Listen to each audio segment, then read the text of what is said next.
கண்ணியத்திற்கும் பெருமதிப்பிற்கும் உண்டான பெரியோர்களே, சகோதரர்களே, ரப்புல் ஆலமீன் அல்லாஹ் ஜல்ல ஷானஹு தஆலா பேசுவான், வகலா ரப்புக அல்லா தஅபுது இல்லா இய்யா. அல்லாஹ் சொல்லுவான், தன்னை தவிர வேறு யாரையும் நீங்கள் வணங்கக்கூடாது என்று அல்லாஹ் பேசுவான். பேசிவிட்டு அல்லாஹ் சொல்லுவான், வபில் வாலிதைனி இஹ்சானா, பெற்றோர்களுக்கு நல்லுபகாரம் செய்ய வேண்டும் என்றும் அல்லாஹ் இங்கே கட்டளையிடுகிறான். இந்த ஆயத்தில் அல்லாஹ் 2 விதமான கட்டளை விதிக்கிறான். ஒன்று, தன்னை தவிர வேற யாரையும் நீங்கள் வணங்கக்கூடாது. 2வது, பெற்றோர்களுக்கு நீங்கள் நல்லுபகாரமாக இருக்க வேண்டும் என்கிறான் ரப்புல் ஆலமீன் அல்லாஹ் ஜல்ல ஷானஹு தஆலா. ஹயாத்துள்ள காலம் வரை பெற்றோர்களுக்கு நல்லுபகாரம் செய்யக்கூடிய பிள்ளைகளாக அல்லாஹ் நம் அனைவர்களையும் கபூல் செய்வானாக. கண்ணியமானவர்களே, பெற்றோரின் விஷயத்தில் இஸ்லாம் கூறுகிற முதல் விஷயம் என்ன தெரியுமா? எந்த காரியமாக இருந்தாலும் பெற்றோரினிடத்தில் அனுமதி கேட்க வேண்டும் என்கிறது மார்க்கம். எந்த நல்ல காரியத்தை நீங்க ஆரம்பிப்பதற்கு முன்னால் யார்கிட்ட அனுமதி கேளுங்கிறது மார்க்கம். பெற்றோரினிடத்தில் நீங்கள் அனுமதி கேளுங்கள் என்கிறது இஸ்லாம். யமன் தேசத்தில் இருந்து நபியை பார்ப்பதற்காக வேண்டி ஆவலோடு ஒருவர் வருகிறார். அல்லாஹ்வுடைய ரசூலை பார்க்கணும்னா எவ்வளோ பிரியம் இருக்கணும், எவ்வளோ நேசம் இருக்க வேண்டும். மக்காவிலிருந்து மதீனாவுக்கு சென்றோமேயானால் எப்படா ரசூல்லாவுக்கு பக்கத்துல நெருங்குவோம், பெருமானாருக்கு சலாம் சொல்லுவோம் என்ற முஹப்பத்தோடு நேசத்தோடு நாமெல்லாம் நெருங்குவோம். ஸல்லல்லாஹு அலைஹி வஸல்லம் அப்ப ஹயாத்தாக இருக்கிற நேரம், இப்போ உலகத்தில் விட்டு மறந்தும் ஹயாத்தாக இருக்கிறார்கள். ஸல்லல்லாஹு அலைஹி வஸல்லத்தை பார்க்க வேண்டும் என்ற ஆசையோடும் ஆர்வத்தோடும் யமன் தேசத்தில் இருந்து ஒருவர் வருகிறார். உள்ள மதீனால நுழைஞ்சதும் விசாரிச்சுட்டு வராரு. நபி எங்க இருக்கிறாங்க, அவங்கள பார்க்கணும். நபி எங்க இருக்கிறாங்களோ அவங்கள பார்க்கணும். விசாரிச்சுட்டு வராரு. தகவல் சொல்லப்படுகிறது, நபி ஸல்லல்லாஹு அலைஹி வஸல்லம் மதீனாவில் இருக்கிறாங்க, மஸ்ஜித் நபவியில் இருக்கிறார்கள், போய் பாருங்க. அந்த சஹாபி நபி தோழர் வேகமா வந்தாரு. ஸல்லல்லாஹு அலைஹி வஸல்லத்தை பார்த்ததும் பூரிப்படைந்து போனார். ஏன்னா மஜ்லிஸ்ல நிரம்ப கூட்டம். பார்த்த உடனே விளங்கிட்டாரு, இவங்க தான் அல்லாஹ்வுடைய ரசூலா இருக்கணும்ட்டு. அல்லாஹ் அப்படி ஒரு நூரை கொடுத்தான். நேரா போனாங்க, ஸல்லல்லாஹு அலைஹி வஸல்லம் மஜ்லிஸில் அமர்ந்தார்கள். மஜ்லிஸ் கலைந்தது. பெருமானாருக்கு பக்கத்தில் அந்த நபி தோழர் வந்தார். ரசூல்லா பக்கத்துல உட்கார்ந்தாரு, முசாபஹா செய்தார். நபியே, உங்களை பார்க்க வேண்டும் என்று நான் யமன் தேசத்தில் இருந்து வந்திருக்கிறேன். முடிவு செஞ்சுட்டேன், இங்கிருந்து போற மாதிரி இல்லை. முடிவு செஞ்சுட்டேன், இங்கிருந்து நான் மறுபடியும் போற மாதிரி இல்லை. அப்போ ஸல்லல்லாஹு அலைஹி வஸல்லம் சொன்னாங்க, அதெல்லாம் இருக்கட்டும், நீங்க அங்கிருந்து கிளம்புறதுக்கு முன்னால உங்க பெற்றோர்களிடத்தில் அனுமதி கேட்டீங்களான்னு கேட்டாங்க. அவர் சொன்னாரு, யா ரசூலல்லாஹ், என் பெற்றோரிடத்தில் நான் அனுமதி கேட்கவில்லை, நான் வந்துட்டேன் அப்படின்னாங்க. ஸல்லல்லாஹு அலைஹி வஸல்லம் அவங்க சொன்னாங்க, மறுபடியும் யமன் தேசத்திற்கு செல்லுங்கள், உங்கள் ஊருக்கு செல்லுங்கள், அங்கே உங்கள் பெற்றோர்களிடத்தில் அனுமதி கேட்டு மறுபடியும் நீங்கள் இங்கே வாருங்கள் என்றார்கள். சர்க்காரே ஆலம் ஸல்லல்லாஹு அலைஹி வஸல்லம், உங்கள் பெற்றோர்களிடத்தில் எந்த நல்ல காரியமானாலும் அவர்களிடத்தில் நீங்கள் அனுமதி பெறுங்கள் என்கிறது மார்க்கமும் இஸ்லாமும். நபிகள் நாயகம் ஸல்லல்லாஹு அலைஹி வஸல்லம் அவர்களும் ஸல்லல்லாஹு அலைஹி வஸல்லம் காலத்துல ஜிஹாது எத்தனை பெரிய அமல் தெரியுமா? என எல்லா அமல்களை காட்டிலும் ஜிஹாது இருக்குது ரொம்ப உயர்தரமான அமல். நபியினுடைய காலத்தில் போர்க்களத்தில் கலந்து கொண்ட எந்த மனிதரா இருந்தாலும் சரி, நபி ஸல்லல்லாஹு அலைஹி வஸல்லம் அவங்க சொல்றாங்க, அதற்கு முந்திய உள்ள எல்லா பாவங்களும் அவர்களுக்கு மன்னிக்கப்படும். போர்க்களத்தில் கலந்து கொள்ளுவதால் அவருக்கு சொர்க்கமும் வாஜிபாகும். அவ்வளவு பெரிய அமல் அது ஜிஹாது.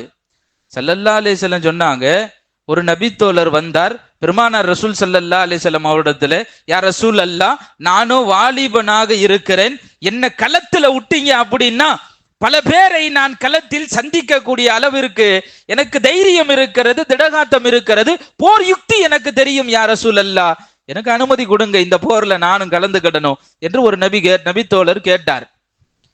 சர்க்கார் ஆலம் ஸல்லல்லாஹு அலைஹி வஸல்லம் அவங்க சொன்னாங்க, அப்படி என்ன நீங்க அடைய நோக்குறீங்க? எதை அடையிறதுக்காக வேண்டி நீங்க ஜிஹாதுக்கு வர்றதுக்கு இவ்வளவு துடிக்கிறீங்க? ஸல்லல்லாஹு அலைஹி வஸல்லம் கேட்டாங்க, யா ரசூலல்லாஹ், நான் என் ரப்ப அடையணும், என் ரப்ப நான் அடையணும். நான் என் ரப்பு மேல இந்த இஸ்லாத்தின் மீது எவ்வளவு பற்று வைத்திருக்கிறேன் என்று நான் அந்த களத்தில் காண்பிப்பேன். எனக்கு ஒரு தாடி அனுமதி கொடுங்க என்று அந்த நபி தோழர் கேட்டார். ஸல்லல்லாஹு அலைஹி வஸல்லம் உடனே திருப்பி கேட்டாங்க, உங்களுக்கு பெற்றோர்கள் இருக்கிறார்களான்னு கேட்டாங்க. ஆமா யா ரசூலல்லாஹ், வயது முதிர்ந்த பெற்றோர்கள் இருக்கிறார்கள்.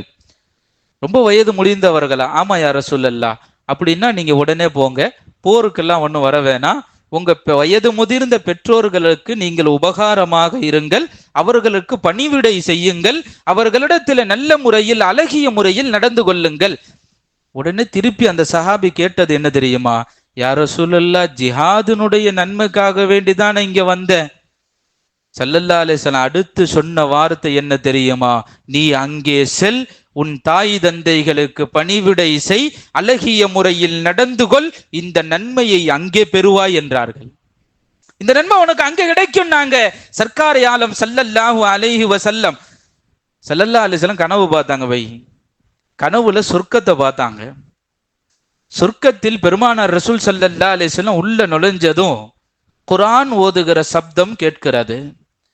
யார் அது குர்ஆன் ஓதுறது அப்படின்னு நான் நெருங்கி போனேன்.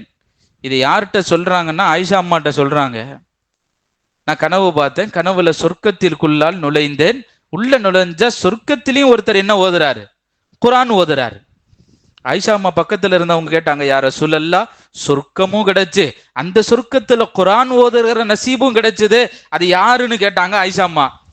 பெருமானார் ரசூல் ஸல்லல்லாஹு அலைஹி வஸல்லம், நான் முன்னாடி போய் பார்த்தேன், அவர் முகத்தை பார்த்தேன், அவர் ஹாரிஸத் இப்னு நுஅமான் ரலியல்லாஹு அன்ஹு என்று சொன்னார்கள் பெருமானார் ரசூல் ஸல்லல்லாஹு அலைஹி வஸல்லம்.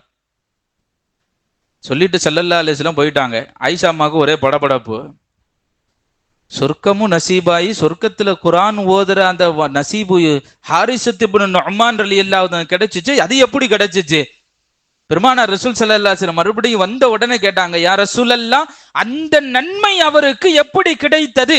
சொர்க்கமும் கிடைச்சு சொர்க்கத்துல குர்ஆன் ஓதுற நன்மை எப்படி கிடைச்சிச்சுன்னு கேட்டாங்க. ஸல்லல்லாஹு அலைஹி வஸல்லம் அவங்க சொன்னாங்க, அவர் அவருடைய தாயாரினிடத்தில் நல்ல முறையில் நடந்து கொண்டார், அதற்கு உண்டான பரிசு அவருக்கு சொர்க்கம். சொர்க்கமும் சொர்க்கத்தில குர்ஆன் ஓதுகிற நசீபும் அவருக்கு கிடைத்தது என்றார்கள் சர்க்கார் ஆலம் ஸல்லல்லாஹு அலைஹி வஸல்லம். யார்கிட்ட நல்லா நடந்துகிட்டதுனால? தன்னுடைய பெத்தெடுத்த தாயினிடத்தில் அழகிய முறையில் நடந்து கொண்டதால் கிடைத்ததனுடைய பரிசு என்கிறார்கள் சர்க்கார் ஆலம் ஸல்லல்லாஹு அலைஹி வஸல்லம். ஒரு ஹதீஸ்ல ஸல்லல்லாஹு அலைஹி வஸல்லம் சொன்னாங்க, ரெண்டு மேல நம்ம ரொம்ப ஆசை வைப்போம். ஒன்னு ரொம்ப நாள் வாழணுங்கிற ஆசை, இன்னொன்னு இருக்குது நம்ம வாழ்வாதாரத்தில் ரிஸ்க்ல இன்னும் பரக்கத்து வேணும்னு ஆசைப்படுவோம். பணத்தின் மீதும் ஆசை, நீண்ட நாள் வாழ வேண்டும் என்ற ஆசையும் நமக்கு இருக்கிறது. சர்க்கார் ஆலம் ஸல்லல்லாஹு அலைஹி வஸல்லம் சொன்னாங்க, இது ரெண்டும் உங்களுக்கு வேணுமா? ரொம்ப நாள் வாழணுமா? ஸல்லல்லாஹு அலைஹி வஸல்லம் கேட்டாங்க, நிறைய பணம் காசு வேணுமா? உங்க ரிஸ்க்ல பரக்கத்து வேணுமா? இது ரெண்டும் உங்களுக்கு வேணும்னு விருப்பப்படுறவங்க உங்க பெற்றோர்களிடத்தில் அழகிய முறையில் நடந்து கொள்ளுங்கள் என்றார்கள் நபிகள் நாயகம் ஸல்லல்லாஹு அலைஹி வஸல்லம். ஒரு நபித்தோழர் வந்தார் பெருமானாரிடத்துல, யா ரசூலல்லாஹ், ஒரு பெரிய பாவம் செஞ்சுட்டேன். என்ன செஞ்சிட்டாரு பை? பதறி அடித்து ஓடு வருகிறார்.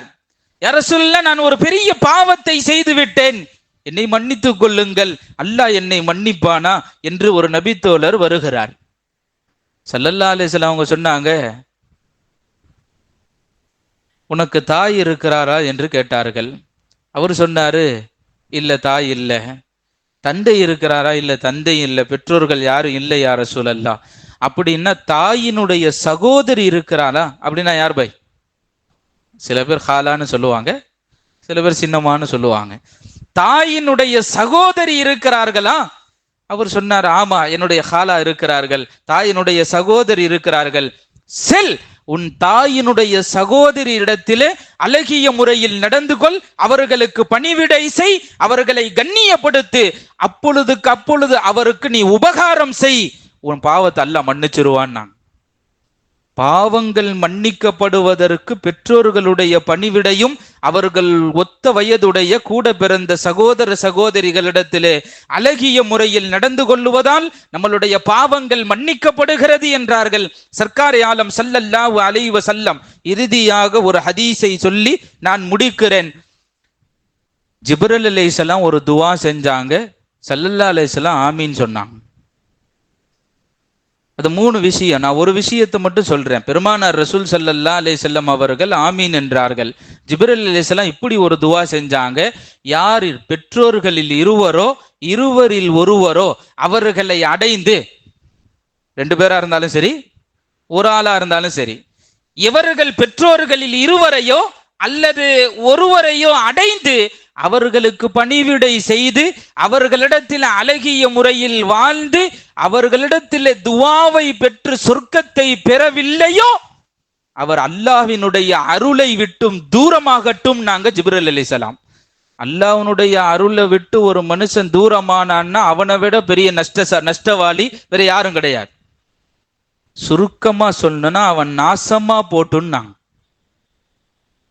பெற்றோர்கள் இருவர்களில் ஒருவர் இருந்து அவர்களுடைய துவாவை பெறாத பிள்ளை எப்படி போட்டோம், நாசமா போட்டுன்னாங்க. ஜிப்ரீல் அலைஹிஸ்ஸலாம் துவா செய்றாங்க, அல்லாஹ்வுடைய அருளை விட்டும் அவன் ஒதுங்கி இருக்கிறான், அவன் தூர ஒதுங்கட்டும் என்று ஜிப்ரீல் அலைஹிஸ்ஸலாம் துவா செய்ய பெருமானார் ரசூல் ஸல்லல்லாஹு அலைஹி வஸல்லம் ஆமீன்ங்கறாங்க. பை துவா செய்யறது மலக்குமார்களுடைய தலைவர் ஜிப்ராயில், ஆமீன் சொல்றது எல்லா நபிமார்களுக்கும் தலைவர் பெருமானார் ரசூல் ஸல்லல்லாஹு அலைஹி வஸல்லம். துவாவுக்கு எவ்வளவு பவர் இருக்கணும்.